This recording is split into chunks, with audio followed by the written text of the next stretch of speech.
So people are telling you stories because you become the, how do you say, you in the church you have this guy, The confessor. the confessor. Yeah. They tell you stories and you learn from that alone. And you don't know what will come from all these stories in your writing. But it is wonderful. it is. But what you said about your son is so true, because children very often don't read their parents. When my first book, last year I told my daughter, this is in the book, haven't you read it? She said, well, I thought I was not supposed to. They often feel that parents are writing things which they wouldn't normally tell their children. It's partly true, actually. And the second thing we don't do, if I finish, the second thing we don't do is, and that's a lingering regret, we don't ask our parents and our grandparents enough when there is time. And later on, there is only regret. You are so right. One day, the son of my sister asked her how Uncle Eli became a writer. And she told him a story that I think I told you once. Yes. That when I was a child, she said when Eli was Fuad was a child, he used to sit on the floor holding the leg of our grandfather or our father, lying like that, and listen to their stories. And they were wonderful storytellers, great storytellers. And that's what I did. And then, when I grew up, I asked my father and asked my mother, and now I feel so frustrated that I did not ask enough, and that I don't know enough, and that I did not record my grandfather, which is a treasure of stories and memories and art and dreams that fall apart. Wow. We always do that because we think that we are immortal, you see, and our parents will live to forever, and which is not. That's what happens. So to take you away from Baghdad now, come back to Jerusalem. Dear friend, now you became my interviewer. I don't like that at all. I want to ask you a question, nasty one. Would Israel become or characters, maybe me, maybe she, who knows what, in your coming books? You enrich your life by being diplomat. You are in Poland, you are here, you are there, my God. So you carry a very big bag. What are you going to do with it? Everything is material. And I won't say that any one person becomes a person in a book, but you know it better than me how this strange churning machine works. And something you've seen somewhere, something you've smelled somewhere, something you heard somewhere, some light you have seen somewhere, some leaves you have touched somewhere, will go in somewhere, and how they will come out, nobody can tell, not even you or I. And they will come out when you least expect it to come out. And yes, I think it's been, Israel particularly has been very, very enriching, because it is an exciting country. It's a crossroads country, what I call, because everything sort of comes and meets here, whether it's language or it's religions or it's history or it's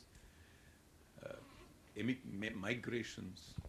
So obviously in a place like this, it would be a very insensitive person who doesn't get impacted. I think you're right.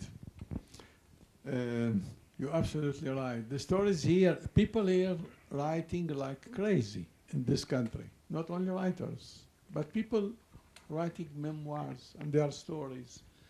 I tell you why, because we left and we cut our roots, and we have to leave something for next generation to come. The second point, which we didn't touch out of the stories you were telling, because of your Judeo-Arabic mindset. You insist to come back to Yasmin. Okay, go ahead. Yes, I have to come back to Yasmin because it's so tantalizing. Did you actually use the fact that you were comfortable in both situations, and you describe it in Yasmin that you were the minister's advisor or the prime minister's advisor at a very traumatic time in this city? Was that your, did you, as a actual, were you also a kind of a bridge?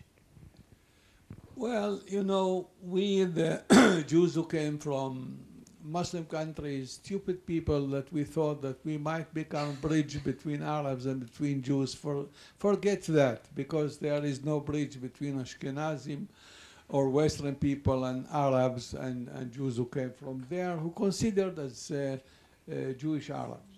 So there's no way. So all that wealth and know-how that we carry with us, and maybe we are the last generation, it's gone. Nobody used it. But absolutely, in Yasmin, I think that what I carry with me, what I took with me from, you know, in Egypt, they asked me, they translated the book into Arabic in Egypt, and the book succeeded tremendously, and there is no one newspaper who did not refer to it, television, radio stations, and this, and even Mubarak got a copy of it signed in Arabic by me and by Shimon Peres. So absolutely, I use that knowledge, or I lose myself.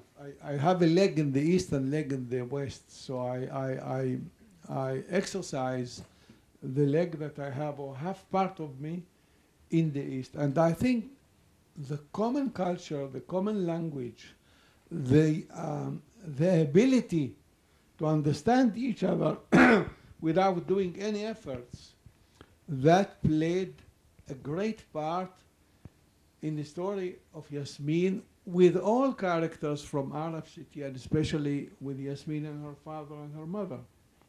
But what I was trying to make you talk about is love. I want me to talk about my love.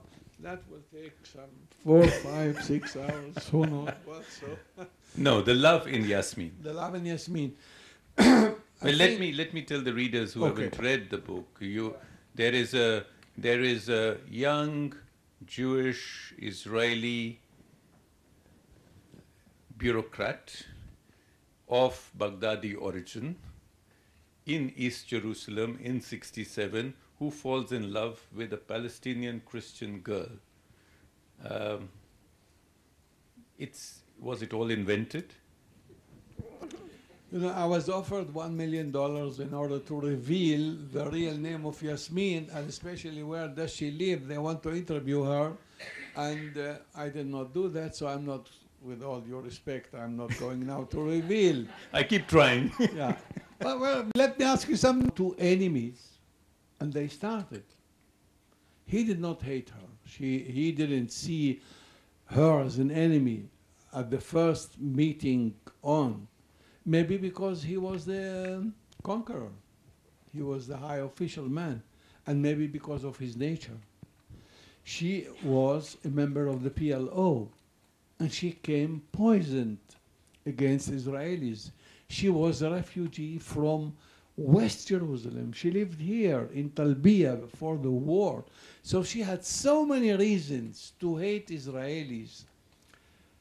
Now, the target, the challenge was, how can you bring these two people to a kind of relationship? Any relationship, by the way. And at the beginning, it took a long time, 8 months. And at the beginning, she did not even, I think she did not even see him, how he looks like, or listen carefully to him. But slowly, slowly, getting to know him, getting to hear the stories from her father about him, what this guy, who was a human one, nice fellow, good to Arabs, is doing and trying to do. One day she looked at him and she told herself, he is a human being. He is not the stereotype of an enemy. And this was, of course, the turning point. From that point, the love story from her side began. That's right. But ultimately, I see that you love Yasmin too. I love all these Don't compete with I me. love all these unattainable women. Okay. But tell me, in literature, your narrator. He is afraid from his wife, you see, in literature. Why put limits? Leave it. Leave it. Yeah. Leave it. Okay, leave it. The narrator does not ultimately marry Yasmin. Is it that you felt that marriage cannot happen because there's too big a divide? Even the fact that they love each other, such marriages don't happen? You know, she told him once that if we were in France or in England or abroad, we would marry. Things like that happened. But here it could not happen. And I think it would be a cliche if I have them married in Israel. Yeah.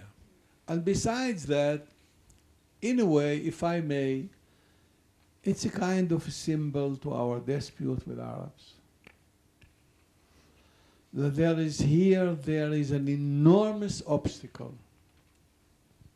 on the way of both people, both individuals, that there is no way to overcome it and to have a love life and to have life of, sharing everything together. And you take this great love here, you will destroy it. Because the nationality and the differences and the occupation would ruin everything. So why doing that? I didn't want to write a cliche or a melodrama or whatever. In order to face the truth of our life here, I think this is the truth. Okay, last question, because we have to wind up, I'm told. But when you finished Yasmin and you actually gave it to the publisher, did you put to rest a personal ghost? Or did you close a chapter? Oh no, absolutely not. The chapter is open. The story is still open. The life is continuing. There is no end to the stories. By the way, all my novels have no, how do you say it, happy end? Not at all. It's open stories. Because in our life there is no end. One day you pass away and you leave behind you so many unfinished things. It's unbelievable. Nobody believes it. You have no time to end anything that you started. And always things are having their own, they develop. And you know what, my dear? And tell me now your opinion about that. I think what we write and when we end our books, this is the truth. This is the ultimate thing that you finish with at that time. At that time. If I would write it now, I don't know what would be the end of the story. Correct. Tell me, okay? In every story, you have to take, is that so or not? I think it's true. I think it's a lovely thought to end on, that there is no end to stories. I think instead of the end at the book, we should always write to be continued. Absolutely, yes. Thank you so much. I want to thank you so much. Yeah.